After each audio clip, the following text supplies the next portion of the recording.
اللہ وبرکاتہ۔ الحمدللہ نحمدہ ونستعینہ ونستغفرہ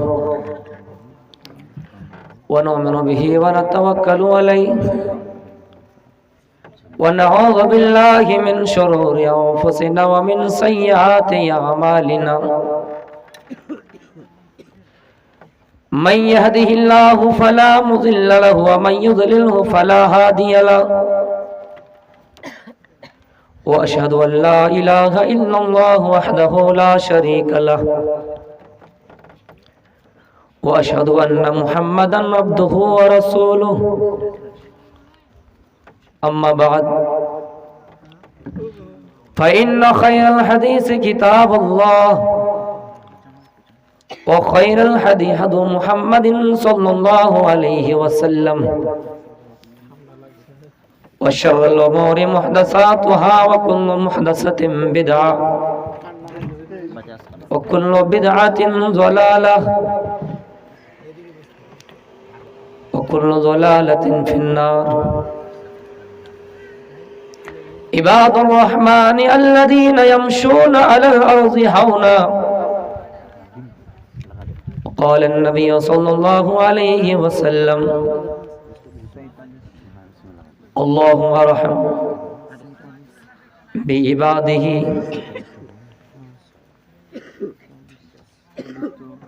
ಮಹೀದೆ ವಸ್ಸೆ ಸವಿತು ಪರಿಷ್ಠುತಿ ಮಹಾನ್ ಇಮಾದಿತ್ತೋಳು ತಪಸ ಪ್ರಸ್ತಾತಿಯ ನ್ಯಾಯ।